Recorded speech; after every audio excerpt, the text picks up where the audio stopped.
Lesson 12. This is the final chapter, the final lesson. Self-protection. Full instructions in self-protection. The source of inner power. How it may be called into effect. The powers of the ego and how they may be employed and aroused.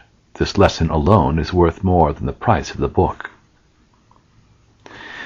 The reader of the preceding chapters will see the power of mental influence in its various phases of manifestation, and will recognize the possibility of the force being used to influence himself.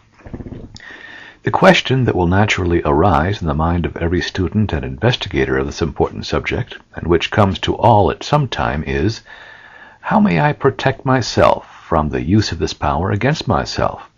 And how may I render myself immune from these influences which may be directed against me? It is true that we, and other writers on the subject, have shown you that one is far less liable to influence if he will maintain a mental atmosphere of high vibration, that is, keeping oneself surrounded by a thought atmosphere filled with vibrations of the highest kind of thoughts and free from thoughts and desire of a base, selfish character which tends to attract similar thoughts. In this way, one creates a state of mental hygiene, cleanliness, which renders him immune from the contagious thoughts of the selfish plane of desire, etc. This should be remembered and taken advantage of by everyone, for just as physical cleanliness gives no congenial lodgment for the germs of disease, so mental cleanliness refuses to admit the mental microbes. But there is a method far more efficacious than even the above-mentioned plan, and this method is really that employed by the adepts of occultism, and the method and practice taught the initiates of the occult brotherhoods and lodges all over the world. Let us consider it here.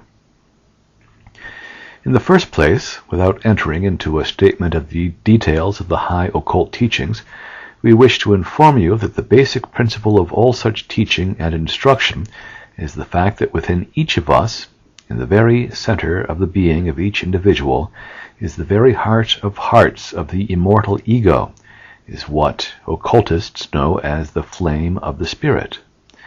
This is what you recognize in consciousness as the I am consciousness, that consciousness of being which is far above the consciousness of personality, or the things of personality.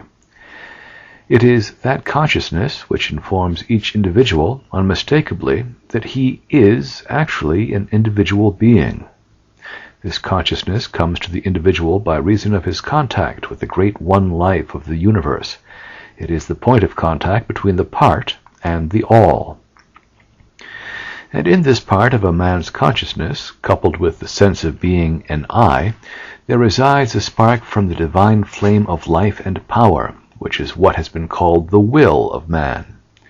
Now do not mistake us and confuse this with the so-called will of personality, which is merely a desire or a certain firmness, which often is little more than stubbornness.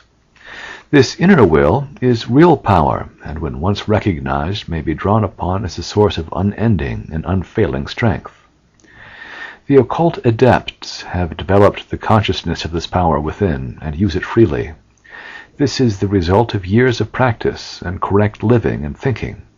But still, each and every person may draw upon this source of strength within them to aid them in the life and to repel the thought vibrations of the lower plane. This consciousness may be developed by a realization of its existence and by a practice of bringing the idea in everyday consciousness by thought meditation and practice. The very fact of our having called your attention to its existence has awakened within the mind of you who are reading these lines a new strength and sense of power.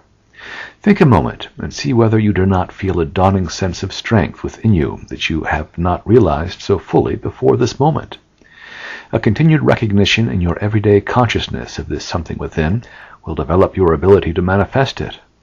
Particularly in an hour of need will it spring to your assistance, giving you a sense of a part of yourself crying out to you in words of encouragement, "I am here, be not afraid."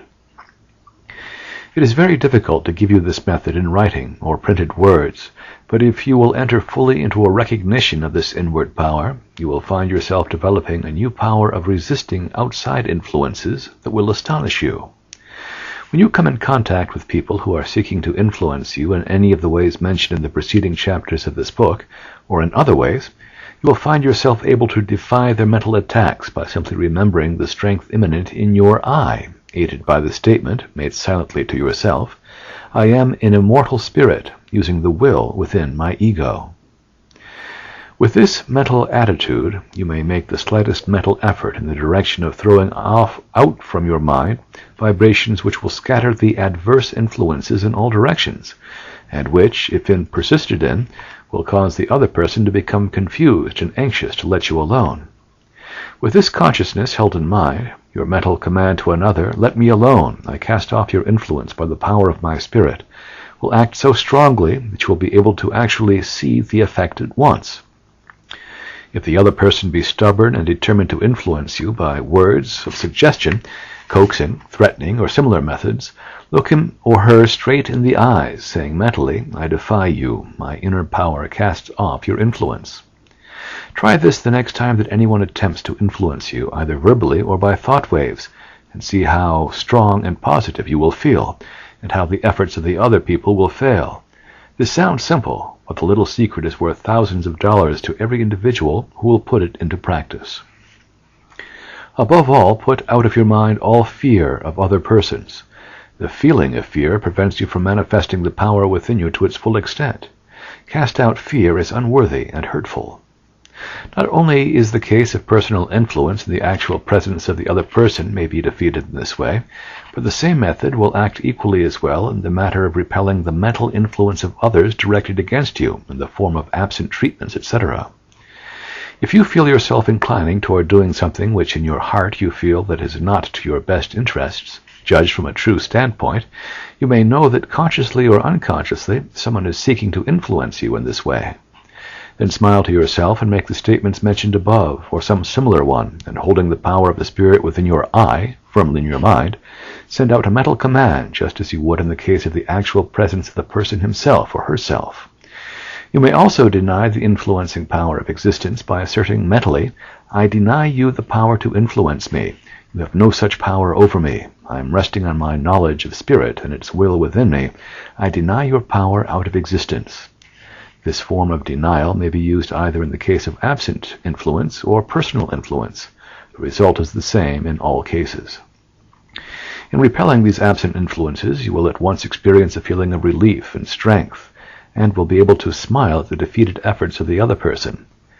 If you feel sufficiently broad and full of love for mankind, you may then treat the other person for his error, sending him thoughts of love and knowledge, with the idea of dispelling his ignorance and selfishness, and bringing him to a realization of the higher truths of life. You will doubtless have many interesting experiences arising from thus repelling these attacks. In some cases, you will find that the next time you meet the person in question, he will appear confused and puzzled and ill at ease. In other cases, the person will begin to manifest a new respect and regard for you, and disposed to aid you instead of trying to influence you to his way and desire. In other cases, the person will still have the desire, and will endeavor to argue you into doing that which he has tried to influence you into doing by mental influence, but his efforts will fall flat and without effect, particularly if you give him another dose of the assertion of the power of the Spirit within you. In the same way, you should call upon your higher self for aid and strength when you feel yourself being affected by any of the great mental waves of feeling or emotion sweeping over the public mind, and which have a tendency to stampede people into adopting certain ideas or of following certain leaders. In such case, the assertion of the I within you will dissipate the influence around you, and you will find yourself standing in a center of peace, surrounded on all sides by the notion of mental tumult and agitation which is sweeping over or circulating around the place. In the same way, you will be able to neutralize the unpleasant mental atmospheres of places, localities, houses, etc., and render yourself positive to and immune from the same. In short, we have given you a recipe that may be used in any and every instance of the employment of mental influence. It may sound simple to you, but a little use of it will make you deem it the most important bit of practical knowledge you may possess.